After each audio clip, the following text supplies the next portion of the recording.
audience. I'm Phinneas, Manchester, back again with another interview with our most illustrious, distinguished guest, Deacon Darnell. Thank you for joining us again today, Deacon. Always your pleasure. It is always our pleasure. That's absolutely correct.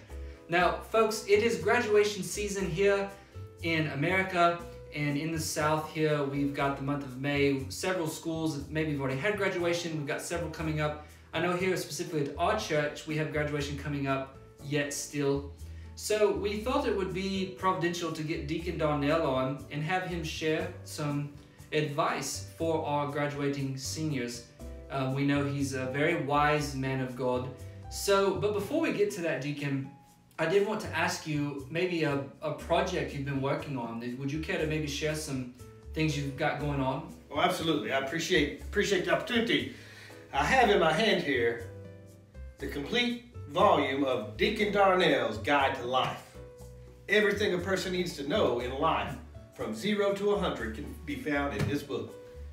This is wisdom gathered by the Darnell family, going back generation after generation, all the way back to my great-great-great-great-great-granddaddy, Reverend Richie, that great reverend from days of old. That sounds marvelous. So, could you maybe share a sample of some advice you have in there? Oh, absolutely, absolutely. Well, right here, just random advice. Look at this. Never spit into the wind or on a rich lady's lap. Words of wisdom. That is very, very good advice. Well, folks, you've heard it from Deacon Darnell. He has a new published book here. Or is it published, or how can they find this book? Well, this is available exclusively from the trunk of my car. Okay. So sort of a self-published. Oh, yes, self-published. Self-sold through your... Yes, I have the trunk of the car every Sunday morning. Okay. I let the preacher get to preaching, I slip out back and start selling these things. I'm assuming probably a cash-only... Yeah, cash-only, non-traceable transaction. Understood. Well, folks, I'm sure the knowledge and wisdom contained in a book such as this is invaluable for certain. So thank you for sharing that, Deacon. And now, again, Deacon, I have heard a rumor when we were setting up this interview. Someone let it be known to me that you've actually launched a new ministry. Is it true that I've heard you've started a new prison ministry? Well, now, I have been involved in the prisons. Somewhat involuntarily. I see. But like my old pastor, Bishop Bartholomew, used to tell me, sometimes you got to know how to sin to preach against sin. Well, I don't want to say too much. I had this lawyer, he's based out of Damascus, Arkansas. He's advised me not to say too much about this ministry opportunity because it is going, we have yet to find out how long this ministry will be. Understood. But that's upcoming. So it sounds as though you might have had an involuntary stay in a prison facility, and while you were there, the way I like to tell people was, the local government, the civil government, has invited me to spend time within one of their institutions for the purpose of reaching the inmates there. That's the way I like to look at that. So sort of as Paul said, he's become all things to all people. So to reach inmates, you felt the need to become an inmate. Is that something like that? Okay. Something like that, yes. So have you seen fruitful ministry thus far? Well, yes, but it's a little bit strange because when you take up the offering, your tithe comes in cigarettes rather than dollar bills. Understood. Yes, I could imagine church life and being a pastor from within prison a little different. Somewhat, yes. But we applaud you for following God's leading to minister to such a very needed group there, even from within. So hats off to you for that, Deacon Darnell. Well, let's shift gears, Deacon, now for the actual topic at hand in this interview. What advice, Deacon, could you give to our graduating seniors? Well, there's a lot of things they need to know. I would recommend, right off the get-go, that they pick up a copy of Deacon Darnell's Guide to Life. Of course. In fact, you parents, grandparents, this makes a great graduation gift. $49.99, trunk of my car. I'll even sign a copy for your graduate. But graduates need to know many things in life. One little bit of wisdom I would tell them, they may be curious about, well, do I go into a school setting? Do I go into a workforce setting? What do? I would just simply say this: go out and dig a ditch and see if you like it.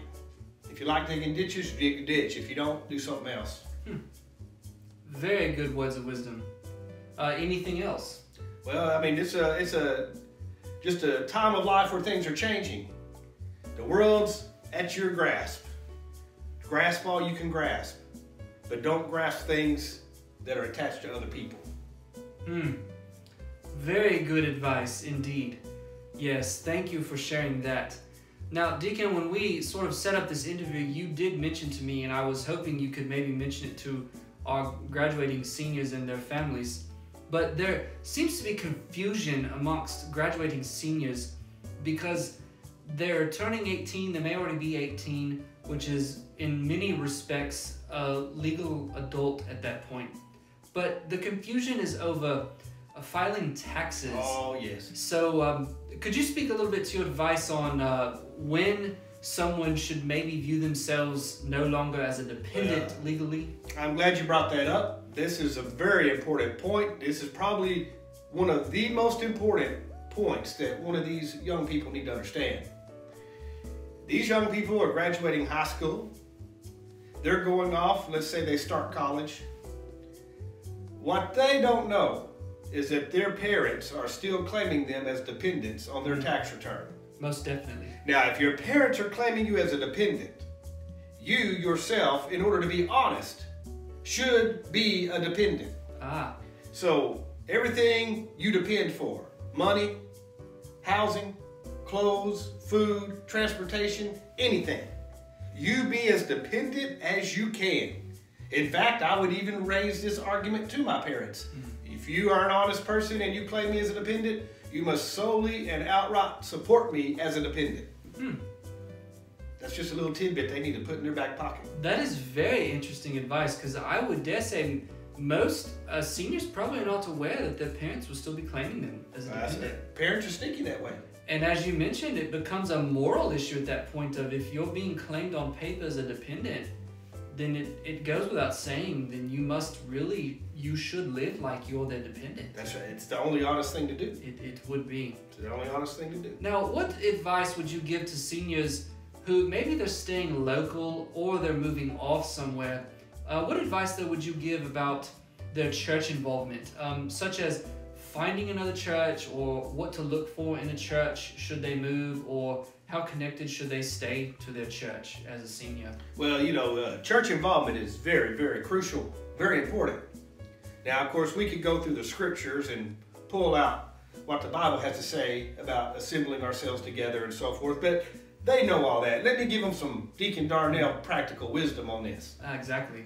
As a young person in school or so forth, you want to be involved in a church because you can always play the I'm a starving college student, and those sweet dear ladies in the church bake you some pies, cook you some dinner, good eating. You can always be like, oh, I moved away from my house and without my mom, I don't know how to do my laundry. Those people in that church help you do your laundry.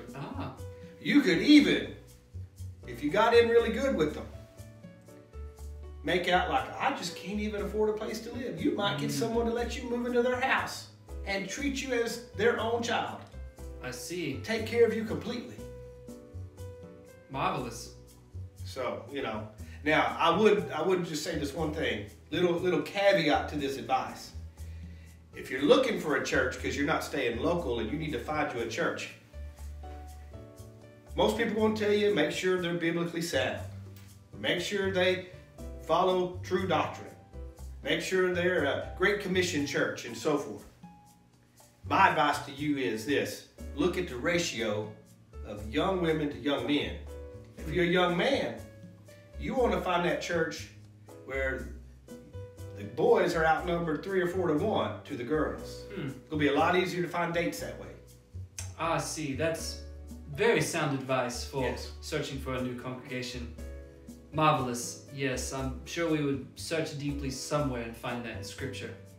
But anyways, well, folks, you've heard it straight from Deacon Darnell himself. Graduates, I hope his advice has been very enlightening to you. There's been some marvelous words of wisdom there. So Deacon Darnell, before we wrap it up, do you have any final thoughts, words, or? Well, I would just say, if you are really interested in being successful in life, whether you're going to school or pursuing a career, you need to get Deacon Darnell's Guide to Life. Generation after generation of wisdom. All the things my forefathers saw people do that were foolish, they wrote down in here how not to do those things. They need a copy of this. Very good. Folks, please remember to have a wonderful time of graduation. And in that process, remember Deacon Darnell's Guide to Life book, a great graduation gift to help launch a senior into success. Well, that wraps it up for this interview. I'm Phinneas Manchester, signing off.